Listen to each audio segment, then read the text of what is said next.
Kaibigan, topic po natin, simpleng home remedies para sa sumasakit ang tiyan. Karamihan dito, heartburn, yung nangangasim, maraming pangalan. Minsan tawag natin heartburn, nangangasim yung tiyan, acidic, yung iba acid reflux, yung iba hyperacidity, medical term, minsan tinatawag natin gastritis o kung mas malala, ulcer. Pero lahat to halos pare-pareho naman ang gamutan. Bibigay ko muna sa inyo yung home remedies. Pero syempre, pag tuloy-tuloy yung sintomas, papacheck tayo sa doktor, di ba? May small chance kasi baka ibang sakit. Pero sa karamihan ng tao, more than 90% ng tao, lalo na kung bata pa kayo, malamang heartburn or hyperacidity yan. Very common. Common din itong heartburn pag nagkakaedad. Pag nagkakaedad kasi, bumabagal yung digestion natin. Yung pagtunaw ng pagkain, mabagal.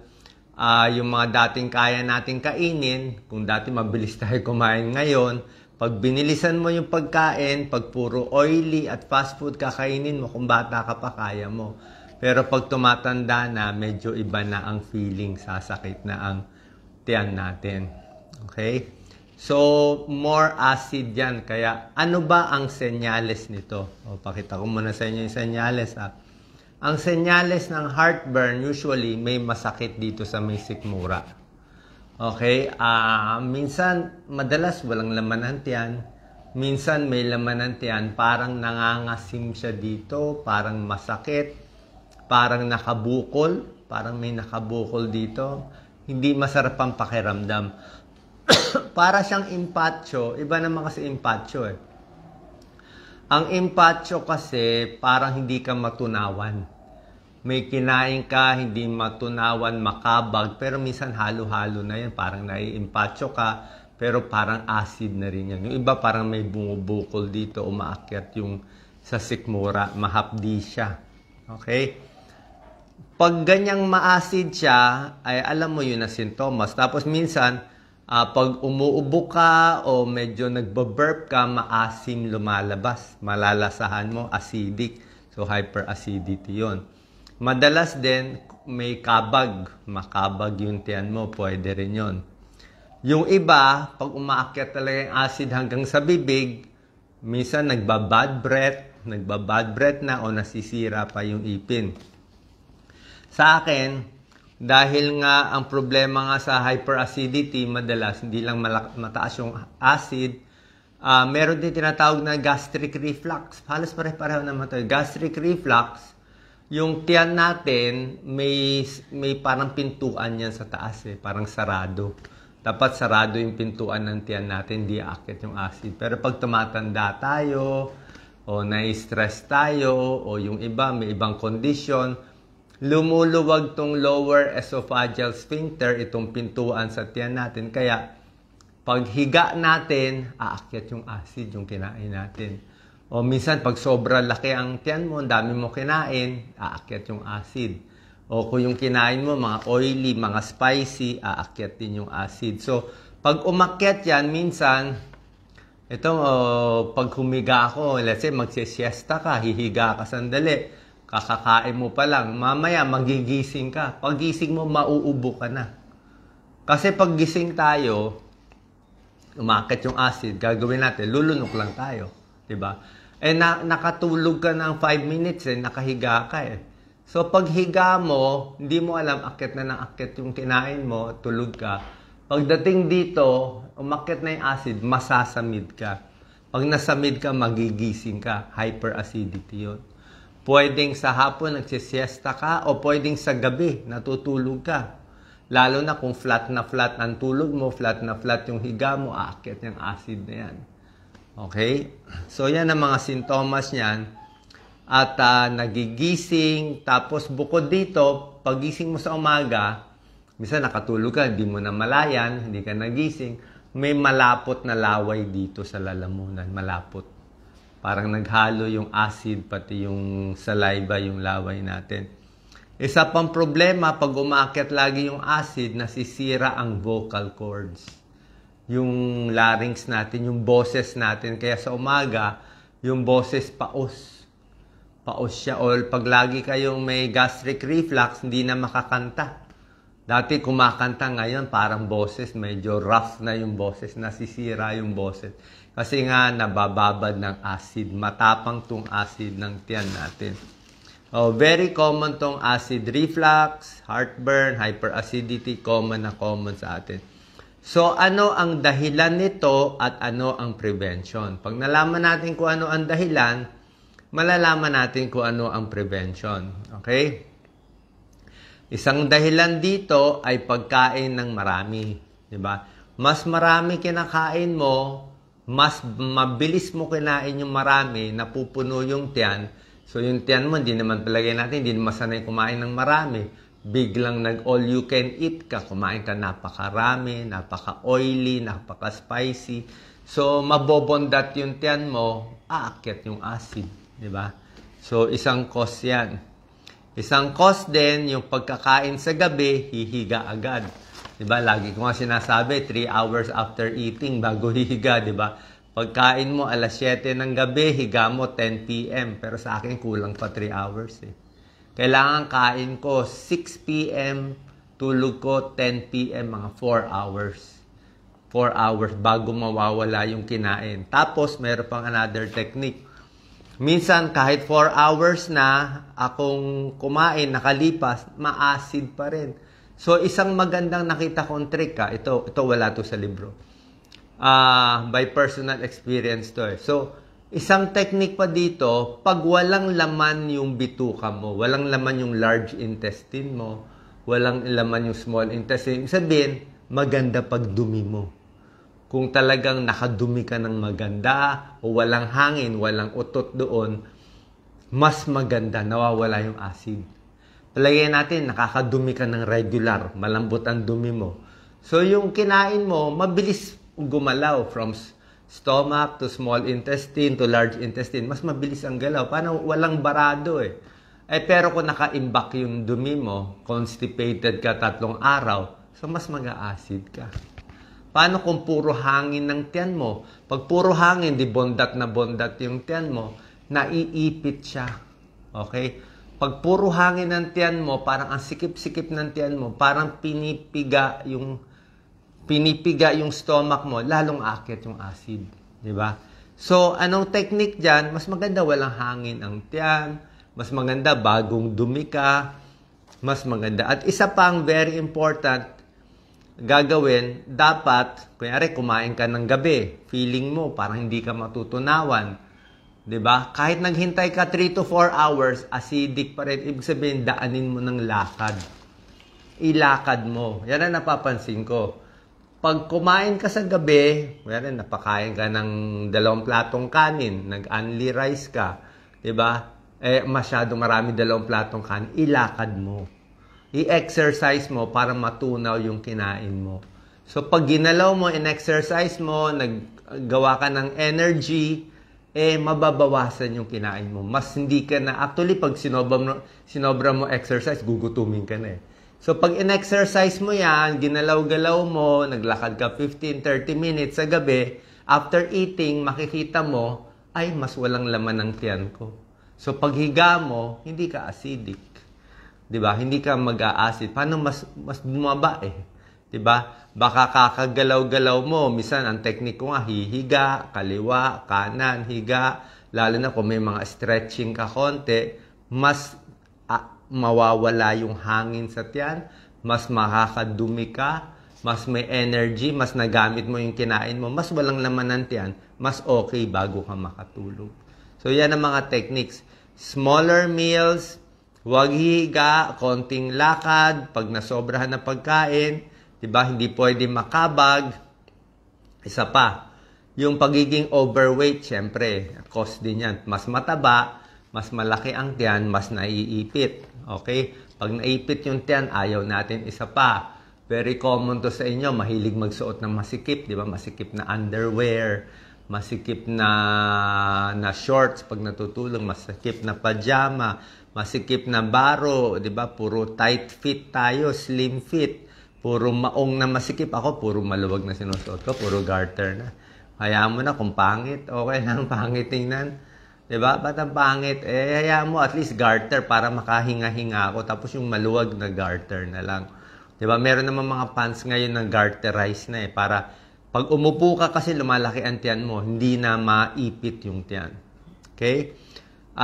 Tapos ang huling kain nga, wala nang midnight snack. Kaya mag-midnight snack ka, lalong mag-a-acid ka. Tapos may mga pagkain na nakaka-acid.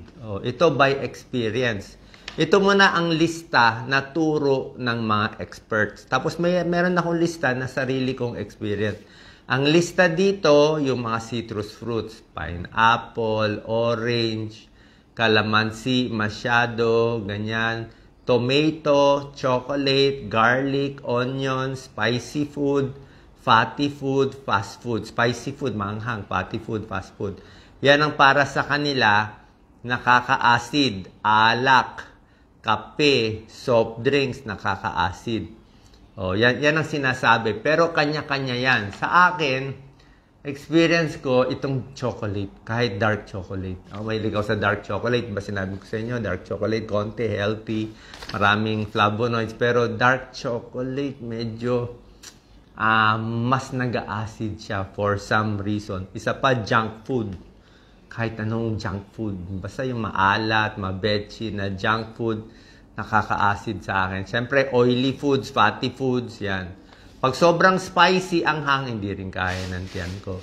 Pagdating sa orange at lemon, mga citrus fruits, sa akin, depende.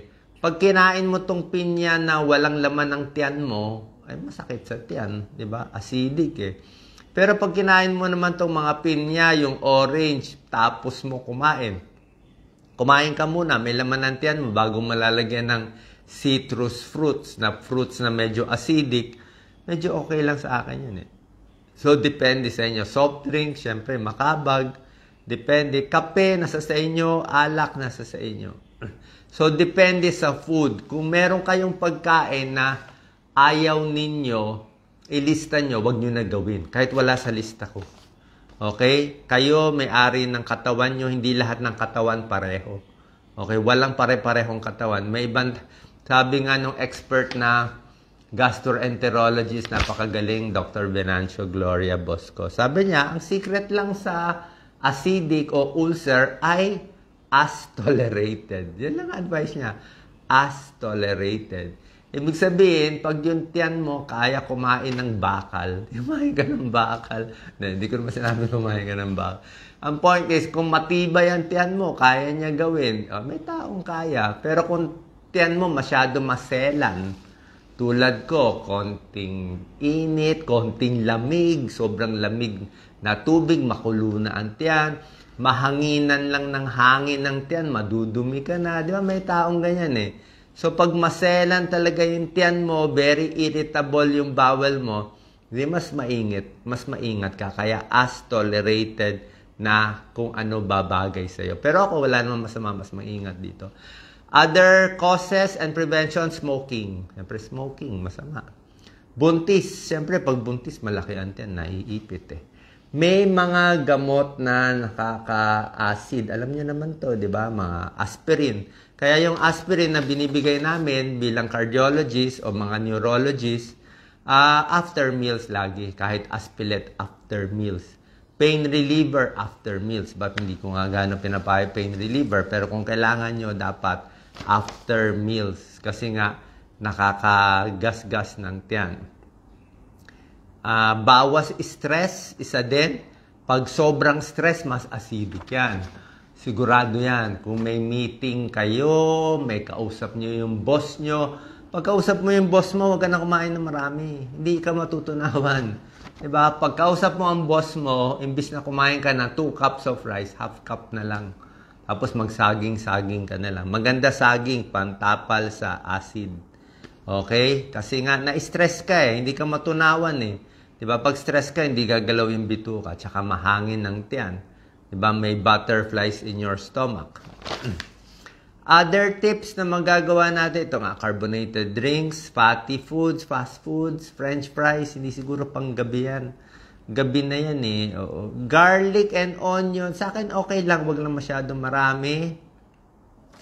Alcohol, nakakasama, lalo na kung walang laman ng tiyan, di ba? Kailangan may pulutan, pero kung pulutan mo, mamataba din. Kaya sa akin, tigil na lang. Alak, tigil sigarilyo. Nasa sa inyo. Kasi nakakagasgas din ng tiyan. Tapos yung mga gamot. Tapos other tips, pag hihiga tayo, mas maganda nakataas. 2 unan. Tulad na sinabi ko nga, huwag masisikip. Kahit yung belt, huwag masikip ang belt. Okay? Gamot man or supplement, dapat siguro with food. With food. Pag walang laman ng tiyan. Lalo na antibiotic. Nako, sakit sa tiyan ng antibiotic. Antibiotic, masakit ang tiyan. Okay? So, less hangin sa tiyan, less stress, more galaw-galaw, mas maganda. Pag walang laman ng tiyan, pag bagong dumi ka, usually hindi na umakit yung acid. Bababa na siya. Bababa na siya. Ano naman yung gamutan ng doktor? Ito, okay? Siyempre, tulad na sinabi ko, if symptoms persist, sa gastroenterologist tayo, may small chance, kailangan ko sabihin, baka hindi gastritis, baka hindi heartburn, baka may ibang problema sa tiyan. Tsaka na natin isipin yun. Kung talagang hindi naman gumagaling, let's say 1 month, 2 months hindi gumagaling, at matanda na, o baka senior na, may ganyang sintomas na bagong sintomas, papacheck. Other bad signs, ang bad signs yung sumusuka na, kailangan pa-check. May dugo sa dumi, may timang dumi, bad sign din yon. May lagnat, bad sign. Basta may dugo, nagsusuka, namamayat, ibang usapan na yon. Okay, papatingin sa gastroenterologist. Ano bibigay ng gastro sa iyo? Okay, ituturo ko na sa inyo. Usually, bibigyan kayo muna antacid. Antacid, maraming antacid. Hindi ko na babanggitin yung brands. Marami to. Generic nito, mga magnesium hydroxide, aluminum hydroxide. Antacid. Nag-try ako ng antacid before hindi ko siya type.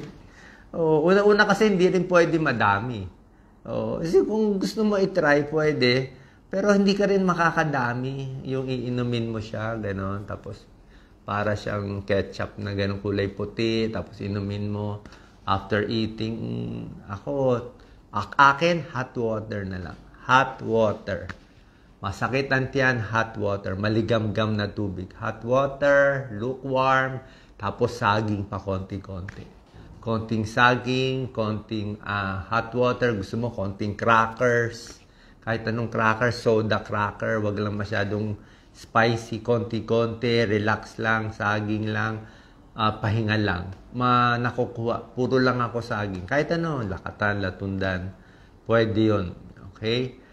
Pero pag doktor, may antacid over the counter. Nasa sa inyo, wala namang masama, i-try nyo. Kaya lang, hindi siya pang matagalan. Yung saging, kahit gabi-gabi ka kumain habang buhay, walang problema.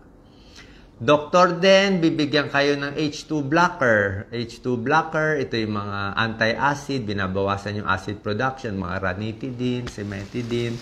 Meron din yung mga bagong proton pump inhibitor, yung mga esomeprazole, mga Nexium, Prilosec, Prevacid, lahat to, binabawasan yung acid. Pag nireseta ng doktor, usually 1 week, 2 weeks at most. Pero hanggang ganun lang. Hindi rin pwede habang buhay. May side effect din ko habang buhay. Siguro for a time kung gusto nyo inumin. Pero para sa akin, itong home remedies mas maganda. Merong iba prokinetics, medyo di ko to type. Bawal sa akin itong prokinetics. Prokinetics, medyo pinapabilis ang tiyan, pinapaano yung pintuan ng tiyan, yung pinapasikip. Hindi ako masyado hot dito sa mga gamot. Nasa sa inyo po, hindi ko naman kayo pinipigilan. Ako kasi may irritable bowel syndrome for 20 plus years na. Diba? Oo, kasi hindi ako masyado hot sa gamot kasi di ko naman siya maiinom habang buhay. Pwede ko ba inumin ng 25 years itong gamot? Pwede ba ako? Oo, hindi . So, pwede kayo magpa-check up isang beses. Kung sabihin ng doktor, gastroscopy, sisilipin yung tan. Sige, silipin isang beses. Wala namang masama. Sisilipin kung may bacteria, H. pylori. Dati nagpa-scope na rin ako. Nagpa-scope ako dito. Nakita gas-gas. So, isang beses lang, pwede na yon. Pero sa akin, itry nyo tong home remedies ko. Marami na to. Okay? Yung pagkain mo, ayusin mo, ilista mo ano yung ayaw ng tiyan mo, ano yung as tolerated na gusto. Paluwagan lahat yung yung baro, wag ipitin, 'di ba? Mag-exercise, konting lakad para magandang galaw, tigil sigarilyo, tigil alak. Mental stress bawasan, yung kabag bawasan. Lahat naman 'to maayos eh. Tapos tuloy-tuloy lang yung exercise, stretching natin para maganda yung galaw ng bituka. At pag tumatanda, tulad ng sinabi ko, edad 50-60, iba na ang tiyan natin. Mabagal na dapat ang kain para hindi makabagan. Kasi nga, mas may edad na, mas mahina na yung bituka natin. Okay, salamat po. Thank you po. Malu Bird Lopez, thank you so much. Salamat po. Sana nakatulong to sa inyo. Thank you. Classmate tayo. May heartburn.